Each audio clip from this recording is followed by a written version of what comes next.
Welcome to Real World Peaceful Parenting, a podcast for parents that are tired of yelling, threatening, and punishing their kids.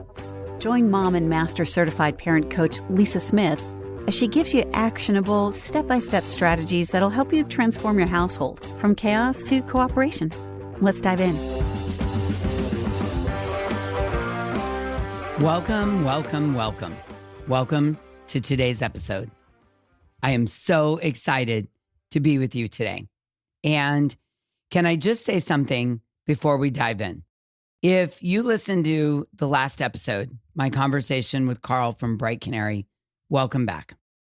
That conversation got me totally fired up because everything Carl and I talked about led me straight to today's topic. And if you haven't heard that episode yet, I recommend you go back and listen. It's definitely worth your time. And you can listen after today's episode. But today we're coming home. Today we're getting out of the big picture and into the trenches. In your living room, in your kitchen, in your car. Into the real everyday moments that are driving parents absolutely crazy right now. Yes, today we're going to talk about screens. And specifically, why it is so hard for our kids to stop watching, stop scrolling, stop playing. Why it's time to turn it off has become one of the most dreadful sentences in family life. And most importantly, what is actually going on inside your child's brain when you say it.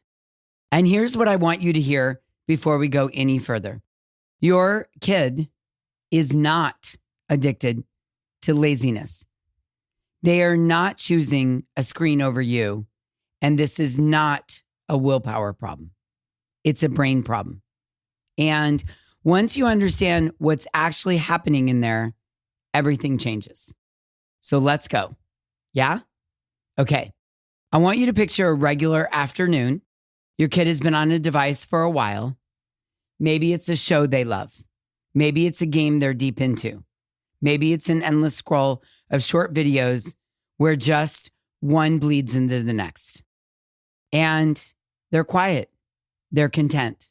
And honestly, part of you is grateful for the half an hour of peace, right? You're picturing this. I'm sure it happens in your home regularly. But then, dun, dun, dun, it's time. It's time. And you give the 5-minute warning. You calmly say, 5 more minutes, and then it's time to turn it off. And you get nothing. So 5 minutes pass, and you say it again. And then they say, just 1 sec. And you say, no, it's time. And then it erupts. And you know, this is one of those, if you know, you know what it erupts looks like, right? Crying, screaming, running away. You always do this, ignoring you. Maybe the device gets thrown, or they go limp, or they stomp down the hallway and slam the door. And you're standing there thinking, what just happened? It's a screen.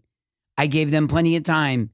I warned them. We talked about this before. Why is this so hard? Yeah? Yeah. And here's what most parents do in that moment. They think one of two things. Either my kid must be addicted and you spiral into guilt and worry, or you think this is manipulation. They just want what they want, and you double down on the consequences. Now, here's what's going on. Both of these thoughts miss on what's actually happening. And today I want to share with you what's really going on. Sound good? Awesome. So here's the science, and I promise this is going to make so much click into place for you. So when your kid is watching, playing, or scrolling at almost any age, their brain is releasing dopamine. And dopamine is that feel-good chemical released in your brain. It's the one that drives pleasure, motivation, and engagement. It's the same chemical that makes us want to check our phones, finish a good book, keep playing a game, buy that shirt that looks really good on us. That's dopamine. And it's not bad. It's just brain chemistry. Now, here's the aha moment. Screens? Oh my gosh, listen to me. Screens are dopamine machines. There is thousands of people working in companies to trigger this dopamine release over and over and over again. The autoplay that starts the next video before you've even decided you want to watch it, the infinite scroll that never has a natural stopping point, the reward systems inside games that keep you saying just 5 more minutes from the next level, none of that is an accident. It is engineering designed to trigger dopamine release over and over and over again. From the company standpoint, that's what it's meant to do. It's doing its job. The app, the channel that supplies endless videos, the social media that our kids join, the gaming, it is designed through engineering to trigger the user at any age to have a dopamine release over and over and over again. So what happens is your kid's brain is flooded with dopamine while they're watching or gaming or enjoying or scrolling. And because their brain is flooded with dopamine, everything feels stimulating, engaging, rewarding. Their nervous system is lit up with pleasure. And then you say, turn it off. And the dopamine drops fast. The mere thought of the dopamine going away causes panic. And here's the part I really need you to hear. A kid's brain, which we've discussed in many podcast episodes, is not fully developed until 25. So a kid's brain, which is still developing the ability to regulate emotions, still building the part of the brain responsible for managing frustration and disappointment, registers even the threat of the dopamine drop. It registers even the mere mention of it as a threat. Not a mild inconvenience, a genuine nervous system level threat. And when there's a nervous system level threat, fight or flight, fawn or freeze kicks in. You following that?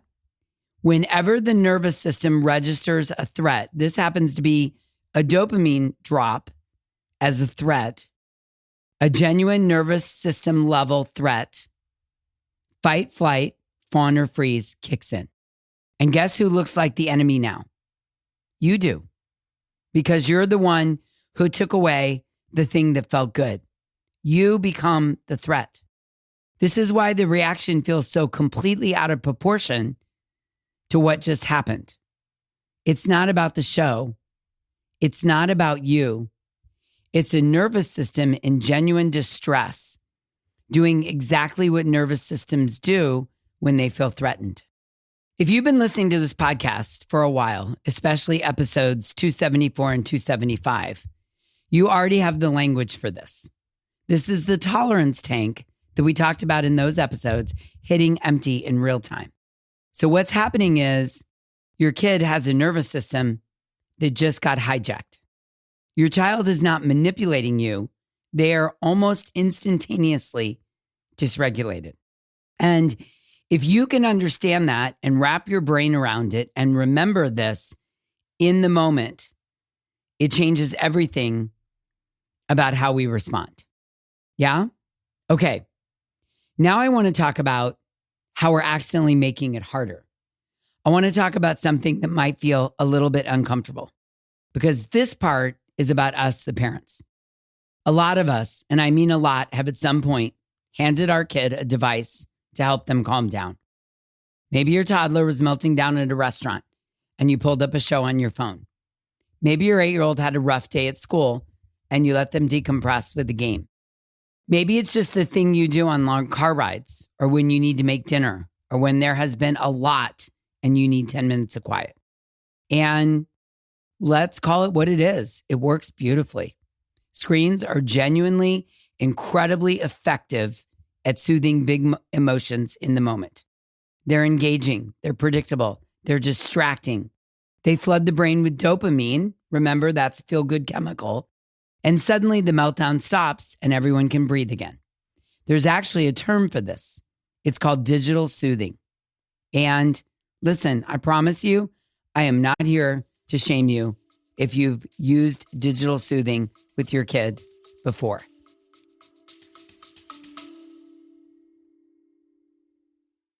Quick pause. I want to tell you about the Hive.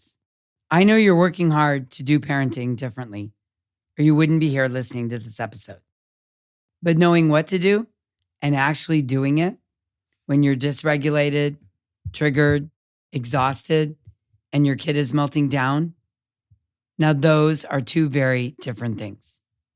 And that's exactly why I created the Hive. It's not just about learning peaceful parenting strategies. No, it's about having someone in your corner when you're 2 seconds away from losing it. Whether it's bedtime battles, the iPad they won't hand over, the phone they wouldn't put down, or the shoes they still haven't put on. Inside the Hive, you get live support sessions with me 3 times a week, where we troubleshoot your actual real life parenting moments. And I share with you the exact scripts to say when your mind goes blank, the exact way to regulate yourself when everything feels chaotic. And you get a community of parents who understand what you're going through and what it's like to parent a strong-willed kid. If you're tired of knowing what you should do, but struggling to actually do it in the heat of the moment, then the Hive is for you. I want you to head over to thehivecoaching.com to get all your questions answered, learn more, and sign up to join us. I'll see you there. I've done it. Every parent I know has done it, and we'll all probably do it again. But here's the problem, and I really need you to hear this. When screens become the main way a child learns to manage big feelings, frustration, boredom, anxiety, restlessness, uncomfortable feeling of not knowing what to do with themselves, they get fewer and fewer chances to build any other soothers and regulation skills. Here's what happens. The brain is learning when I feel bad, a screen makes it better. And it runs that pattern over and over and over again.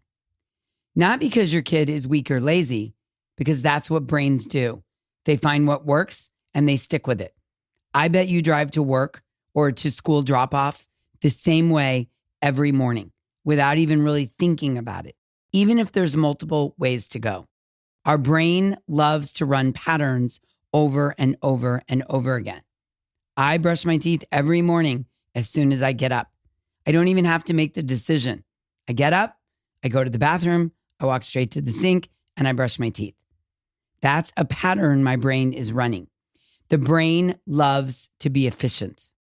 So what happens is over time, the dependency deepens. It deepens. Not because of too much screen time in the abstract, but because screens become the primary tool in the emotional regulation toolkit. And when the tool gets taken away, there's nothing else in the toolkit. So I want you to sit with the question for a second. And I want you to ask yourself, when does your kid reach for a screen? At any age. Is it when they're bored? After a hard day at school? When emotions are running high? When they don't know what to do with themselves? Just notice it. You don't need to fix it today. Just notice the pattern, because noticing is always where the change begins. Okay, practical time. Here's what you can actually do starting this week. Move number 1, the brain-aware transition warning. Here's what I know for sure. 5 minutes is not always enough runway, especially for younger kids or kids who are deep in a game or kids whose nervous systems are particularly sensitive to transitions. And if you've been listening to this podcast for a while, you probably know exactly which kid in your house that is. So in this instance, their brain needs more time to start coming off the dopamine before the drop hits. So give it more time. Try this. 10 minutes out, you say, in 10 minutes, we're turning off the screen find a good stopping point, and then ask them to repeat what you just said so you know they heard them. At 5 minutes, you say, 5 minutes, it's almost time to wrap up. Then at 2 minutes, you say, 2 more minutes, start saying goodbye to the game or show or app. And then when the time comes, you follow through calmly, without the speech, without the negotiation, and with no anger. What you're doing when you follow this is you're giving their nervous system a soft landing instead of a cliff edge. More warning, more predictability, more consistency, less crash, less anger and dysregulation on your part. Now, does this guarantee no meltdown? No, not always, but it makes smooth landings significantly more likely. And over time, it teaches their brain that the end is coming. It's not a surprise attack because, again, now you're helping their brain run a pattern over and over and over again. So the more you do this, the more you create the pattern of the soft landing, the more their brain will be prepared to run that pattern. Make sense? Okay. Move number 2, I want you to name what's happening without judgment. So when the meltdown starts, because sometimes it will, even with great transitions, here's what helps most. Don't fight the emotion, name it. You could say, I know that felt really sudden. Your brain was really into the game, the show, the scrolling, the videos. Your brain was really into that, and stopping is hard. That's all you say. That's it. You're not giving in. You're not changing the boundary. You're not rewarding the meltdown. You're acknowledging the real biological experience your kid is having. You're naming it. You're acknowledging it. And a kid who feels genuinely understood and connected de-escalates so much faster than the one who feels judged, ignored, or punished for having big feelings. This is the co-regulation piece. You've heard me talk about this many, many, many times before. You are the steady nervous system in the room. You are the thermostat. When you stay regulated, when you can name what's happening without escalating, that's a really important piece, without escalating, you give your kid's nervous system something to come back to. Now, this may not feel natural at first for either of you, and it may not go well the first couple of times. You're going to want to correct and lecture and explain why screen time is over. You can do all that later. Right now in the storm, your number one and only job is to remain calm and consistent with the limit you set. Sound good? Okay. Move number 3 is build a bridge, the landing activity. One of the most effective things you can do is have something waiting on the other side of the screen. Not as a bribe, but as a bridge. You might say, after we turn this off, let's go shoot some hoops. That's what used to work in our household, shooting free throws. You could say, hey, now that you're done, let's go get a snack together. Or you could say, hey, I want to show you something funny I saw today.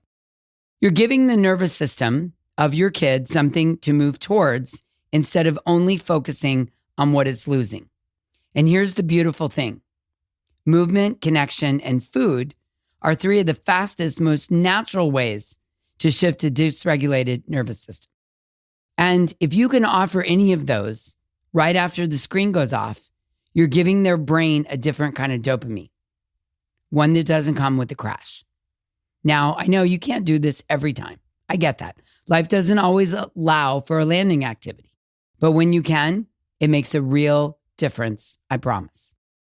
And move number 4 is auditing the digital soothing pattern. Try saying that fast 4 times. Now, move number 4 is the long game.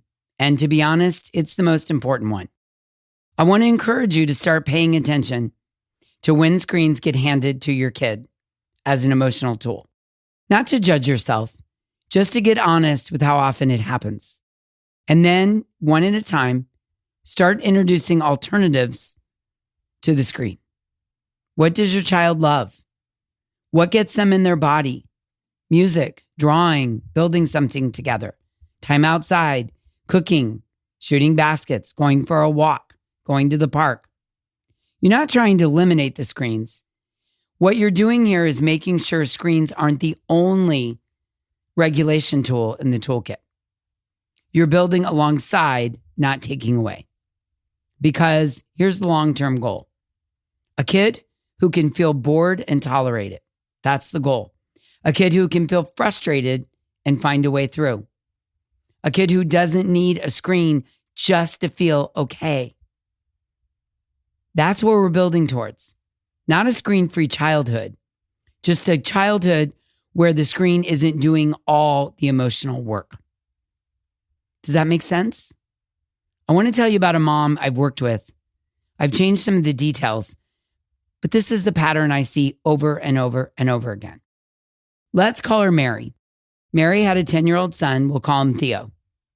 And the daily screen battle was absolutely destroying their afternoons. Every single day, turning off the Xbox was a war. Theo would rage, cry, say things like, I hate this family. Sometimes he would even throw things. And Mary had tried everything.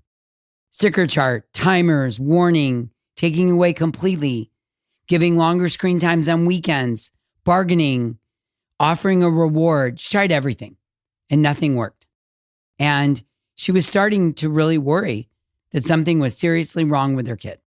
So when Mary first joined the Hive and started getting coaching, the first thing I noticed was how she was framing the problem. She kept saying, he's so addicted, he has no self-control. And every time Theo melted down, she responded with anger and punishment because she was really interpreting his behavior as a defiance. So the first shift we made was the frame. I told Mary what I've told you today. This isn't defiance. This is a brain in distress. Theo's nervous system was getting hijacked every single afternoon when even the anticipation of the dopamine drop reared its head, and nobody was helping him with the soft landing. So we worked on two things. First, she started giving him more runway, 10 minutes, 5 minutes, 2 minutes, and a consistent follow through with a calm voice. Second, and this was the harder one for Mary, she started staying regulated even when the meltdown came. Instead of escalating, she'd get low, stay calm, and say, I know, bud, your brain doesn't want to stop. You're having so much fun, and what I'm asking is really hard. And that's all she would say while she was holding the boundary of it's time to turn it off at the end of the 10-minute warning. Now, let me be honest. The change didn't come overnight. The first week was rough for both of them. Theo didn't know what to do with a mom who wasn't fighting back. Theo didn't know what to do with the 10-minute countdown and the soft landing. But slowly, over about 3 weeks, the duration of the meltdown started shrinking. Then one afternoon, Theo turned off the Xbox when the timer went off and just came upstairs into the kitchen. No meltdown, no drama. Mary sent me a message that night and she said, Lisa, he just came into the kitchen when the timer went off. I almost cried. I didn't even know that was possible. And I would put a bow on this story with, that's what happens when we stop fighting the behavior and begin to understand the brain behind it. And that's what happens inside the Hive on the regular. Okay, let's bring it home. Here's what we covered today. When your kid melts down because the screen went off, they're not manipulating you. I promise. They're not defiant. They're dysregulated. Their brain gets flooded with the dopamine. There's an announcement that the dopamine is going to end, and then the dopamine drops, and their nervous system registers it as a threat. And fight, flight, fawn, or freeze kicks in. It's not a character problem. This is biology. And the apps, and the games, and the shows, and the videos, they're designed, specifically, intentionally designed to make stopping feel impossible. So I'd love for us all to give our kids a little more grace when they struggle. You and your kids are going up against billion-dollar engineering. And it's hard, but we can do this. We can do this as parents. We talked today about digital soothing and how sometimes our kids fall into the habit of using screens to manage big feelings. It accidentally shrinks the emotional toolkit over time. And we talked about what actually helps, right? The brain-aware transition warning, more runway, softer landing. Naming what's happening without judgment, without escalation. I know you don't want to quit. I know you are having fun. I know this is really hard, and we're done for the day. We talked about the landing activity, giving the nervous system something to move towards as much as you can, especially in the beginning. And we talked about auditing the digital soothing pattern. I want to encourage you to build a bigger toolkit alongside the screens, not instead of it. And through it all, the same thing has been true in every episode this season. You are the steadiest nervous system in the room, even when it doesn't feel like it, especially when it doesn't feel like it. We're not trying to raise screen-free kids in a screen-filled world. It's probably not even really possible. What we are trying to raise are kids who know how to feel things, manage feelings, and come back to themselves even when the screens go off. That's the goal. And you're building it one afternoon at a time. And I'm committed to being here with you every step of the way. Yeah? Awesome. Okay, until next time, I'm wishing you peaceful parenting. Thanks for listening to Real World Peaceful Parenting. If you want more info on how you can transform your parenting, visit thepeacefulparent.com. See you soon.